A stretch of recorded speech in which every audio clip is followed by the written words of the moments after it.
So the next thing on the agenda is the child safety ID kits. These are really important because they have to do with the safety of our kids. I mean, I'm sure as a parent, you've experienced, you're at the mall or something, you turn around, Samantha's gone. Mm-hmm. You know, turns out she was hiding in a coat rack and everything's fine. But for that few seconds, the worst case scenario pops through your head. You're Absolutely. like, oh no, what am I going to do? How do I take care of this? Do you know how long an Amber Alert takes? And it could take quite a while. Yeah, absolutely. So what they have, we worked with the police union, they put together this child safety ID kit. So it's real simple. What you can do is you're just going to put your kid's name here, the date. When you open it up, you're going to fill out all this information. It's going to be all their personal information. You're going to want permanent things in pen, like their name, their eye color, their hair color, that's probably not going to change. But things like height and weight, that's going to change over time. So you're going to want to write that in pencil and update that. Okay. You put all the information and then you put your name, your wife's name, and your phone numbers to make sure we know where to contact you. Next thing, you're going to do their birthmarks, scars, any sort of identifying feature that appears on them.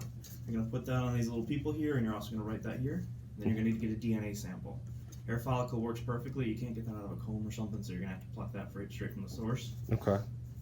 And then in here is a fingerprint kit. It's wet on both sides, so you're going to want to make sure you do this before bath time, otherwise you're going to end up with fingerprints all over the walls, and I don't think you want that yet. Little cheetah prints. Yeah, exactly. So you're going to do that just left to right. Make sure you roll their finger to get the whole print. Okay. And then finally, you're going to have a picture here as well. You're going to want to update this every 6 months. So the best way to remember is when the clocks change, that's time to update the picture. Okay. Make sure you get a good portrait picture, no other kids in the picture, so we know exactly who we're looking for, okay?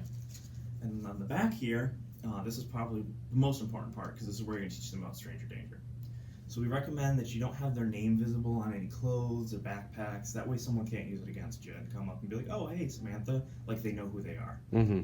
And also we recommend that every family has a code word just for safety as well. So say something happens to you two and you're in the hospital and you have to send your neighbor to go get them from school or something. They can go, hey, Samantha, code word is celery, which she knows.